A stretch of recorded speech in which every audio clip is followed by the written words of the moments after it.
Implementation Agency and our partners in the security, defense, and intelligence community, I welcome you to the October 2025 edition of our joint security press briefing, happening on the first week of November.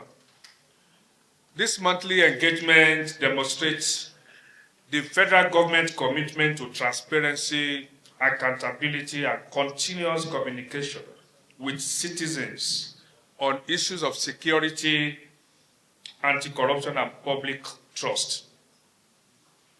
I'm going to run through an overview, a table of summary. For the month of September and October, I'm going to give a kind of comparison in terms of trend analysis. In the month of September, the major arrest of suspects, I say major, there are several thousands of arrests, but major, we have 42 in September, and that rose to 56 in October. So I'm sure by the time you go through the full details, you will see the breakdown of these arrests.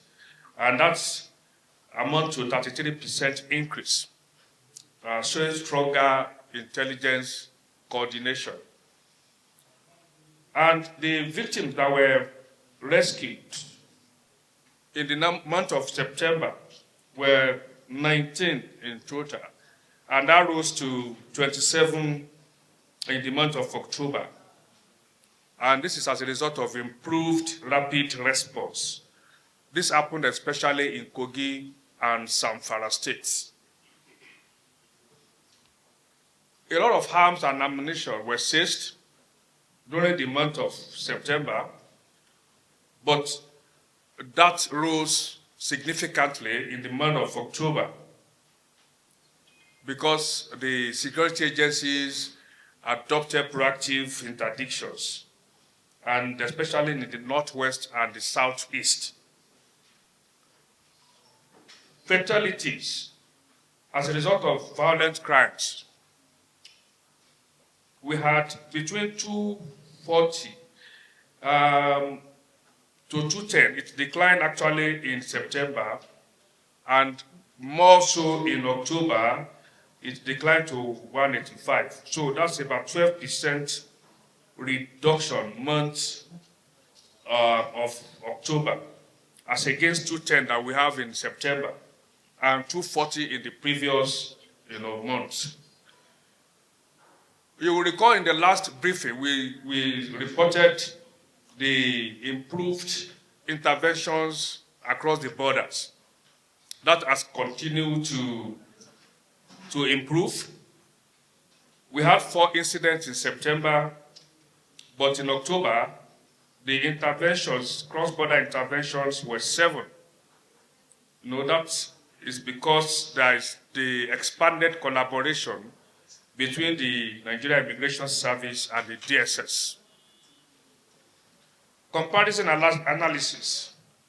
Security synergy among the military, DSS, police, and immigration services improved measurably in October, producing faster interdictions and fewer casualties.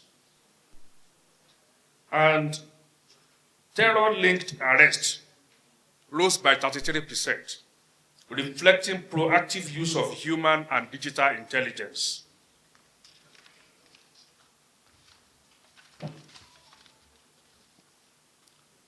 And rescued activities increased by 40%, showing that security operations are shifting from reactive to preventive. And as we said, fatalities dropped by 12%, demonstrating effectiveness of joint operations and early warning systems. The government position on this is that the government acknowledges the sacrifices of our security forces and reaffirms that data-driven collaboration and citizen intelligence are central to sustaining national peace and safety.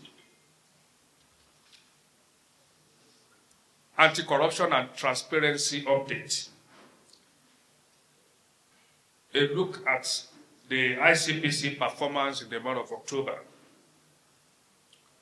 44 petitions were received, 15 investigations concluded, 5 new cases filed, and 2 convictions secured. 840 million naira and $919,000 were recovered. 35 public health projects tracked and 9 anti-corruption units inaugurated. We should all know that ICPC has hundreds of anti-corruption units in several institutions, even including NOA, as part of their efforts to ensure preventive measure. For the EFCC, I'll give a 2-year summary under the new leadership of Mr. Ola Olukayede. In 2023, for instance, we had a total of 230 billion estimated cash recoveries. And properties, 402 properties recovered, and major fraud cases concluded in 2003. In 2024 rather, 2023 was the first one, and 2024, 290 billion naira, was recovered, and 975 properties recovered. Enforcement and forfeitures are being intensified.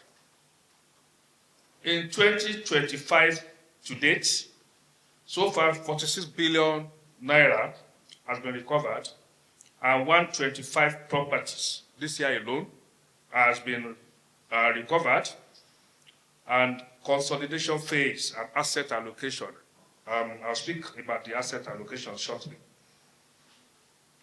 Notable achievement under the new leadership of EFCC, a total of 566.3 billion naira plus $411.6 million recovered across 14 different currencies, with 1,502 properties forfeited within the last 2 years. Part of recovered funds, 100 billion. Note that I said 566.3 billion naira. And out of that, 100 billion naira was reinvested in student loan scheme and consumer credit scheme. Recovered assets are also being allocated to government institutions for service delivery. So they are not just lying idle, they are being put to use. The government position on all of this is that the federal government is ensuring that every kobo recovered from corruption works for the people, funding education, credit, and health reforms rather than lying idle. This reflects renewed hope, accountability. Our friends in the media often ask the question, the money recovered, where is the money? Now you are seeing the application, student loan, 100 billion, and then the consumer credit scheme also benefited. And many government institutions are being given buildings, recovered buildings, forfeited buildings to use as offices nationwide, saving government resources.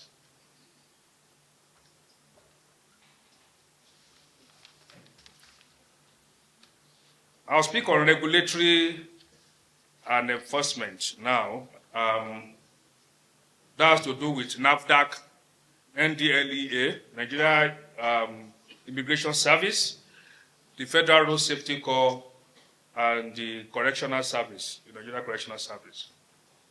NAFDAC seized over 70 containers of counterfeit and unsafe goods and shut down illegal warehouses in Lagos and Onitsha within the month of October. NDLA dismantled 14 drug syndicates, arrested 1,378 suspects, and secured 251 convictions in the month of October. The Nigerian Immigration Service rescued 76 victims of human trafficking and processed 15,000 visa applications under the new digital system. We've begun to see the effect of the digital system that was launched just recently.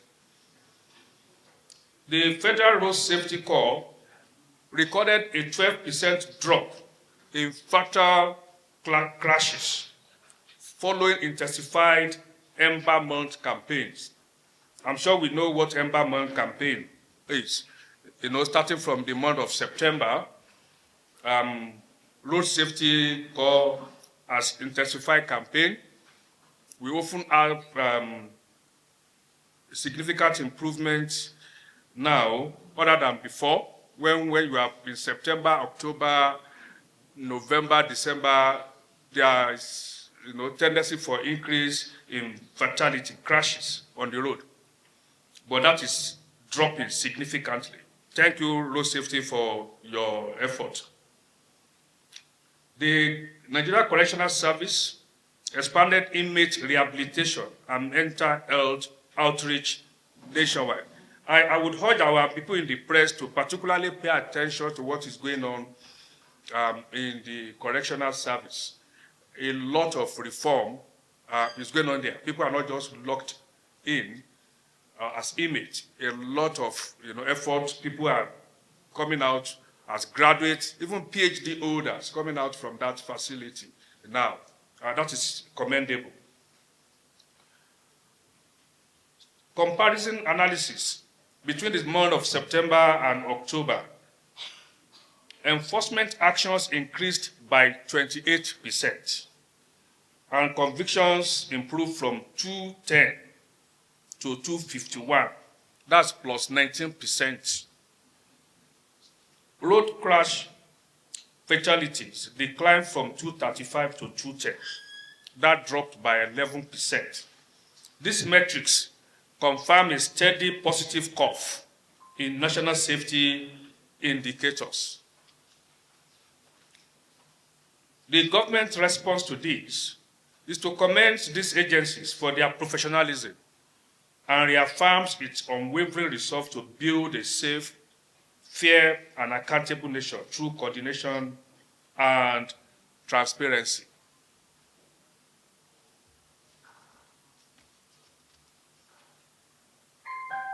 NOA's public communication and trust building drive. Between August and October 2025, NOA intensified national communication on security awareness, civic responsibility, and unity. The key metrics to note in the NOA's intervention across the 36 states and FCT, NOA activated the Joint Security Communication Network. So what we are doing here today is to be taken by all the 36 state and FCT directorates and given further traction across the country.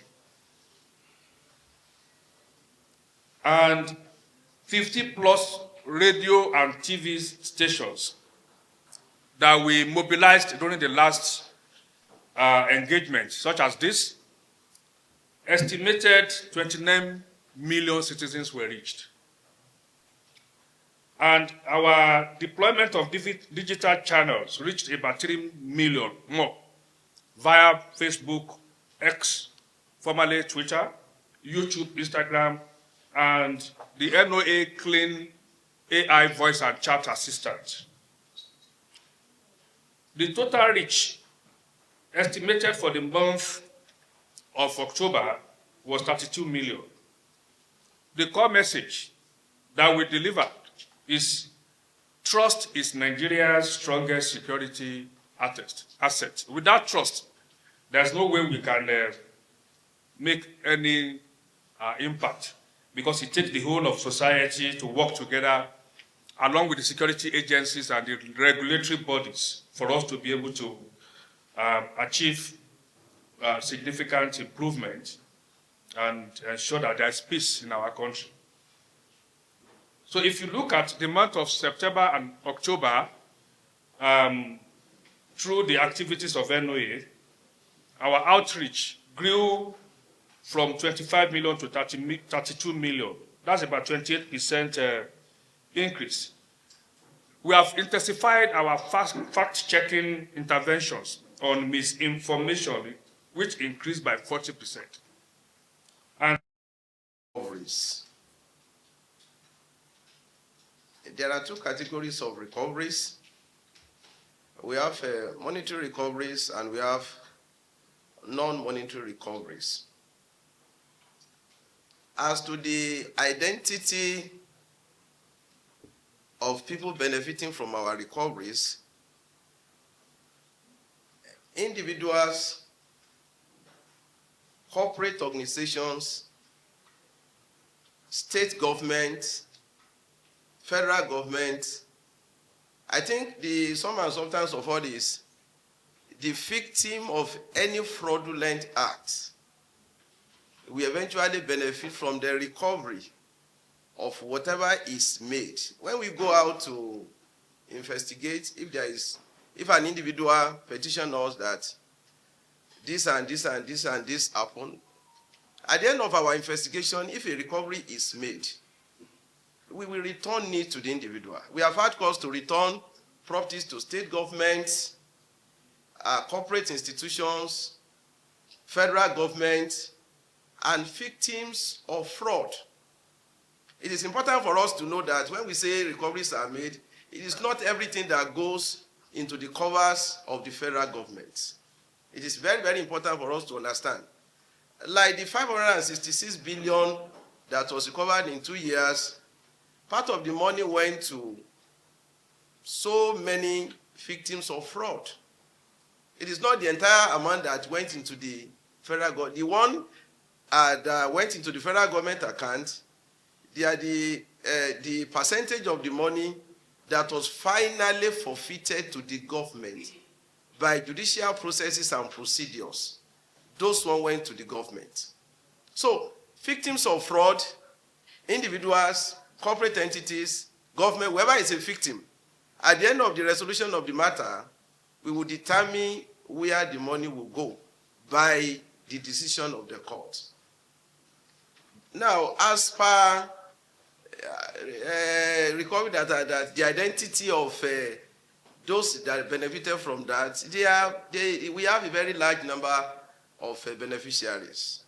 But I think I've been able to simplify the way, the modality, and the framework of getting all the recoveries back to the victims. Whoever is a victim, if at the end of the resolution of the matter, based on the decision of the court, we will follow what the court has decided, and we will return the property as directed. Now, concerning the issue of terrorism financing, Chinedu wanted to know why the so-called sponsors of terror, why they have not been unveiled, why the EFCC have maybe paraded them and all of that. If you are conversant with the Terrorism Financing Act 2022, if you know what the law says, the law does not say that if we are being able to block funds that can be traced to terrorism, we should go ahead and say, okay, it is Chinedu, it is Emeka, it is Dele, it is British that is behind. No, our job is to ensure that funds that are traced to any kind of terror activities, our job is to make sure that we track those funds, we block those funds, and we make it impossible for any terrorist activity, to be consummated through such funds. And that we are doing. But we might not be able to tell you who and who know. The act that empowers us to do that does not empower us, to come with the full identities. It is an intelligence thing, and the commission is not empowered to do that. I think those are the questions. Yeah, the 753 properties in the local Goma axis of Abuja, that was forfeited to the government December 10, 2024. After the final resolution of the matter, that is the final forfeiture of those properties, government directed that the commission should hand over all of those properties to the Ministry of Housing and Urban Development. And we acted accordingly. All of those properties, they have been handed over to the Ministry of Housing and Urban Development, and they are being remodeled, they are being reconfigured, in such a way that when everything is ready, members of the public will be invited, to make their decision. Whoever wants any of the units, there is a vast estate, 753 units of duplexes and other apartments. So I think the ministry is doing that. We have done what the government asked us to do. We have handed it over to the ministry. And if you are to hear anything about that again, it will have to come from the Ministry of Housing and Urban Development. Thank you so much. The issue of terrorism financing, the EFCC representative has done justice to the question asked. But what I will add is that just one or two things. You may recall that Nigeria was exited from the FFTF Financial Action Task Force Grey List. The Grey List is popularly known as the list of jurisdictions, list of country jurisdictions that the anti-money laundering, counter-terrorism financing, and proliferation financing is more or less under monitoring. Last month, on the 24th of October, Nigeria was delisted from that list. This is an indication that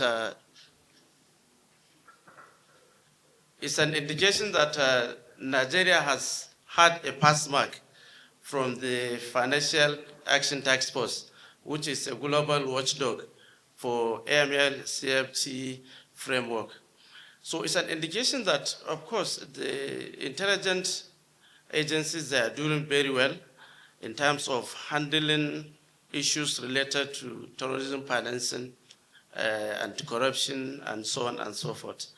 So identifying who is financing terrorism or who are the sponsors actually is an intelligent issue that you cannot just come and reveal it in the media, because after NFI, we provided the intelligence to the agencies that requested for it. If we come out and say we have identified so-so person and so-so person has done this, I think we may likely to, tamper the investigation they are doing. So in conclusion, Nigeria is doing very well, and congratulations to Nigeria for exiting the grey list. Thank you very much.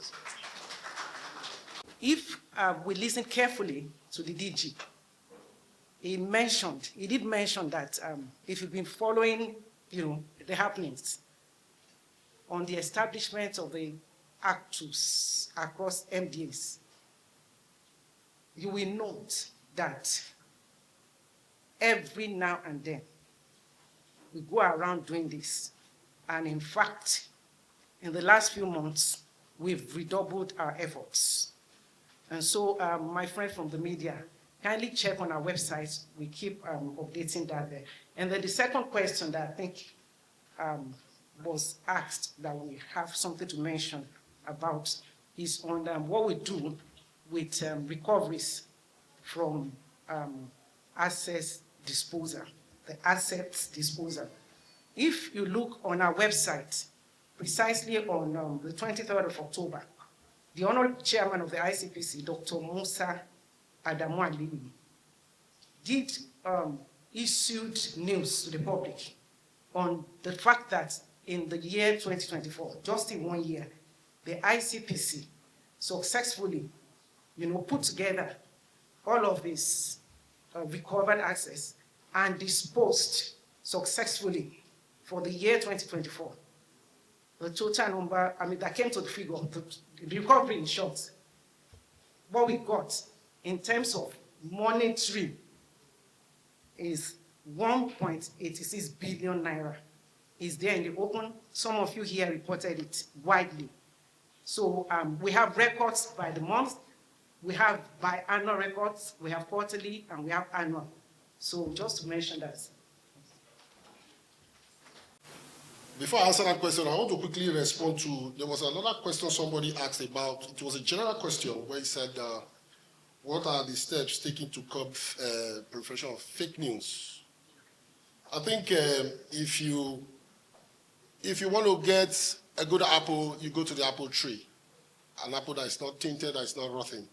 So if you want the correct news from us as an agency, the Nigerian Police Force, you go to the Public Relations Department to confirm whatever information you have and you wanted clarification on. That is our position. Anything you see, you don't believe everything you see on the social media space. Always confirm before you go to press.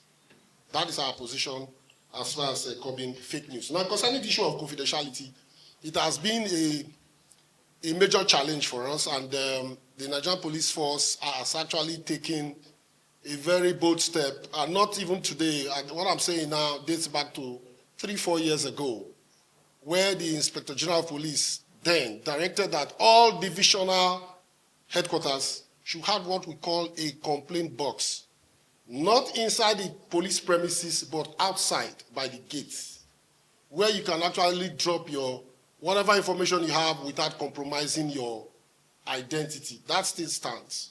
Last week or thereabout, I was in Uyo for a program on mutual accountability and community safety program with International Alerts. And this question actually resonated. And the Inspector General of Police has directed commissioners of police to send out their escorts to all divisions to make sure that directive is complied with, because we can't act without information. And we can only get information from you, members of the community, members of the public. And where you are afraid of your identity because of this issue of confidentiality, that is the safest place for you to just drop it anonymously and it will be acted upon. In addition to that, I always say this: try wherever you reside to get the number of the divisional police officer or the control room. Particularly the control room, nobody is seeing you.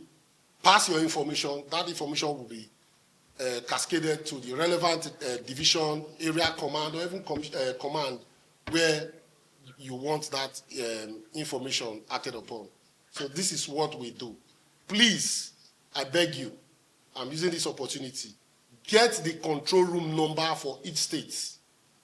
What we do, if you've gone to our website, discover that we display the numbers of all the PROs.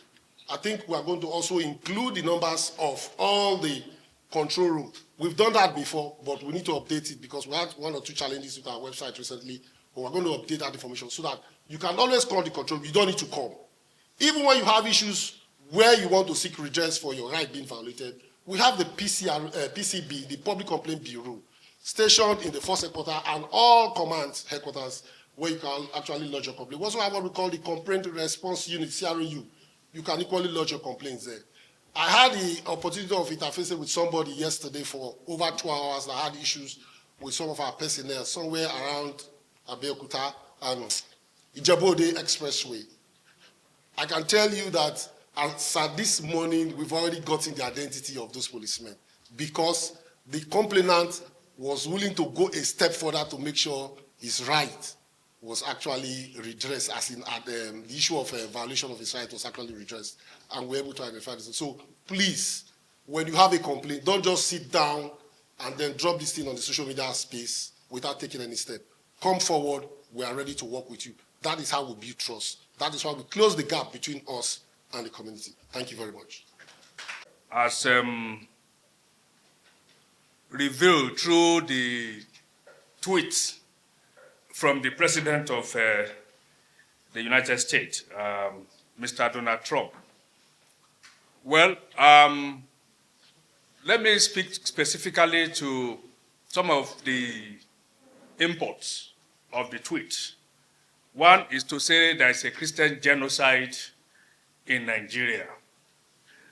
And I'm sure even America knows that is not true.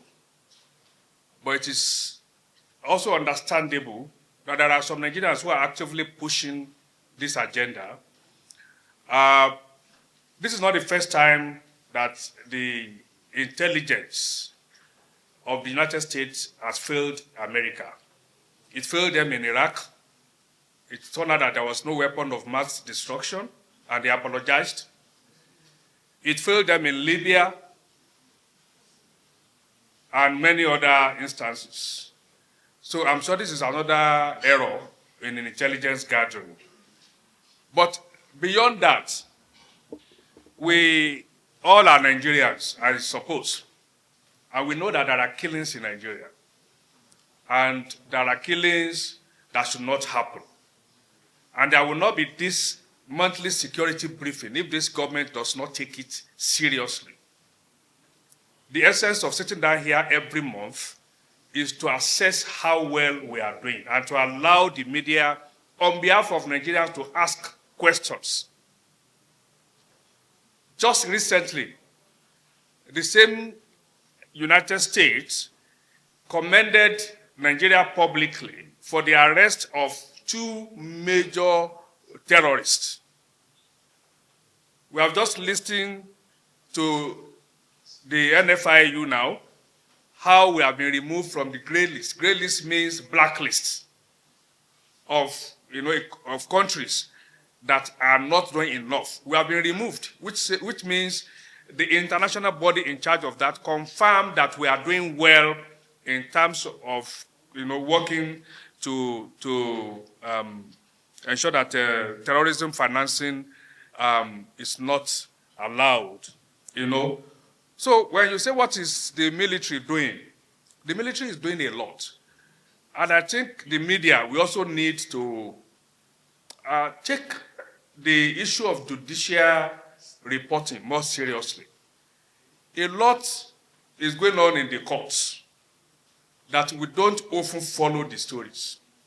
And those stories don't make their ways to the mainstream media. Just 2 weeks ago, I read when fortunately I've forgotten the name of the man that was arrested as somebody who was channeling funds to, you remember the name? He's still in court. And the government refused and is still being prosecuted. But you don't see that, in major media, you don't see that in the social media. They don't make their way. We don't emphasize all these efforts. All these things that we read out now should not be new to us. Media constantly, judicial correspondence should have taken care of all of this. So the military is doing a lot. And a country that is not working seriously on the issue of security will not take that drastic step that the president just took last week by changing the top echelons of the military, to ensure that the system is rejigged and empowered to be able to do more. The same United States lifted the sanction on the sales of weapons. And they have been selling weapons to Nigeria, and they only do that to countries that they believe is using the weapon to achieve the objective. Don't also forget there's a way that the security agencies will respond to these issues, and then you begin to answer questions for human rights violation from the same quarters. So you ask yourself sometime, between the deep blue sea and the devil, where do you go? But that is not to say there is no insecurity in the country, and there are killings. But we also must be certain of 2 things. One, the killings in the Middle Belt Trough up to southern Kaduna would happen to be more Christians, because those are Christian-dominated areas. But most of those killings were not because somebody went to church. It will be because somebody is fighting over land, the issue of settlers and indigenes, the issue between Tiv and Jukuns, for instance. Those are two Christian ethnic groups. And the killings have been going on forever. And the two sides are Christians. But when you talk of what is going on in Safara, Katsina, Sokoto, all the way to Niger, these are Muslim-dominated areas. So the deaths will also be more of Muslims. So what we have in this country is challenge of insecurity, of terrorists, of bandits, of kidnappers. And that's what we are responding to. That is one. Secondly, even if there is a deliberate attempt to eliminate certain religious groups in this country, where are we going to start from? There's hardly anyone here that will trace to the second cousin without finding somebody from other religion in that family. So where are you going to start from? Or perhaps we assume that if America lands here, which is not, of course, going to happen, if America lands here today, then they will ask the Christian to be pinpointing those of us that are Muslim before they shoot. That has never happened anywhere. What is going on in Palestine involves both Muslim and Christian. Churches are bombed. They just wiped out a whole Christian community in Palestine just last week. A whole community, entire Christian community. Many go and Google about it. So America should start by saving the Christians in Palestine.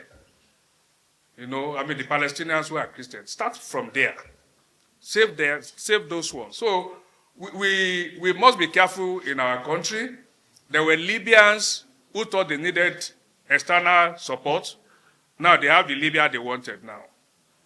There were Syrians who thought they needed external support. Now they have the Syria they wanted.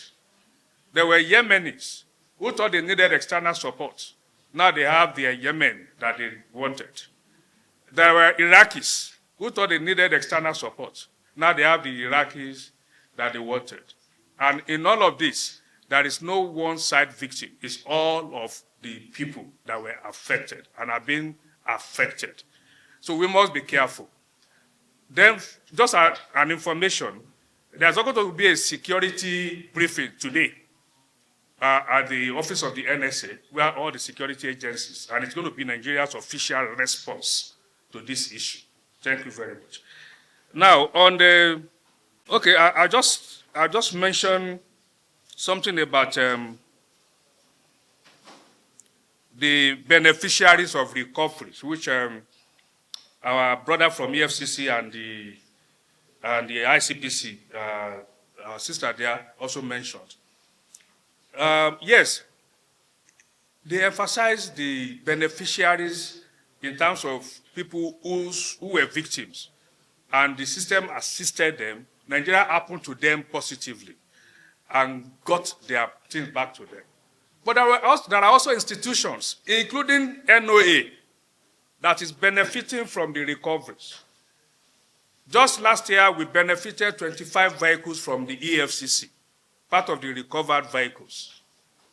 Nobody's clapping.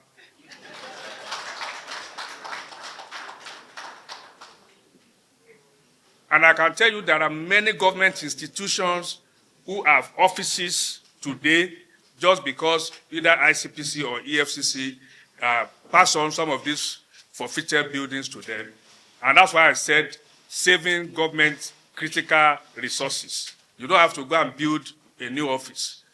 And then so you use that facility. Benue, for instance, was a very sad case. The incident that happened the other time. The president went there. It didn't end there. The police arrested over 50 people. As a result of that,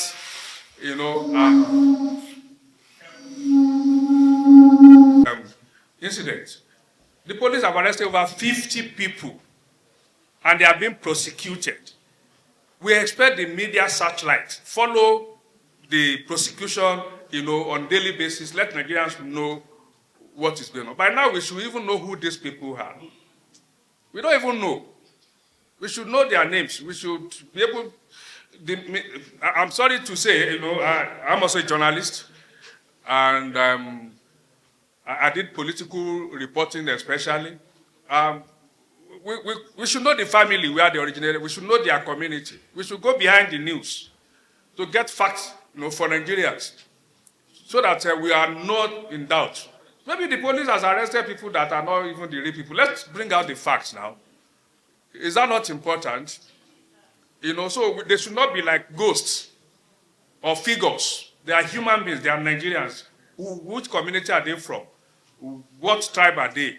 What religion do they practice? Which courts are they attending? What is the status of the prosecution? All this information should be available to all of us. So I think it is very important that we know that the government is working. And finally, President Bola Ahmed Tinubu, I don't know if you are looking for a fanatics and you are going to write his name on that list. We should remember his wife is a pastor in the church.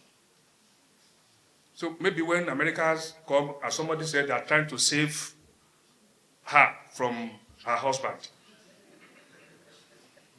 The head of the military in this country, the chief of defense staff that just left, is actually from Southern Kaduna. And the new one is also a Christian. That is the overall boss of the military in this country. And one or two of the service chiefs are also Christians. The chief of police in this country is a Christian. I don't know how much these people will have collected to supervise genocide against their fellow Christians. So I think we should not bother too much about it. Government will respond appropriately. Thank you.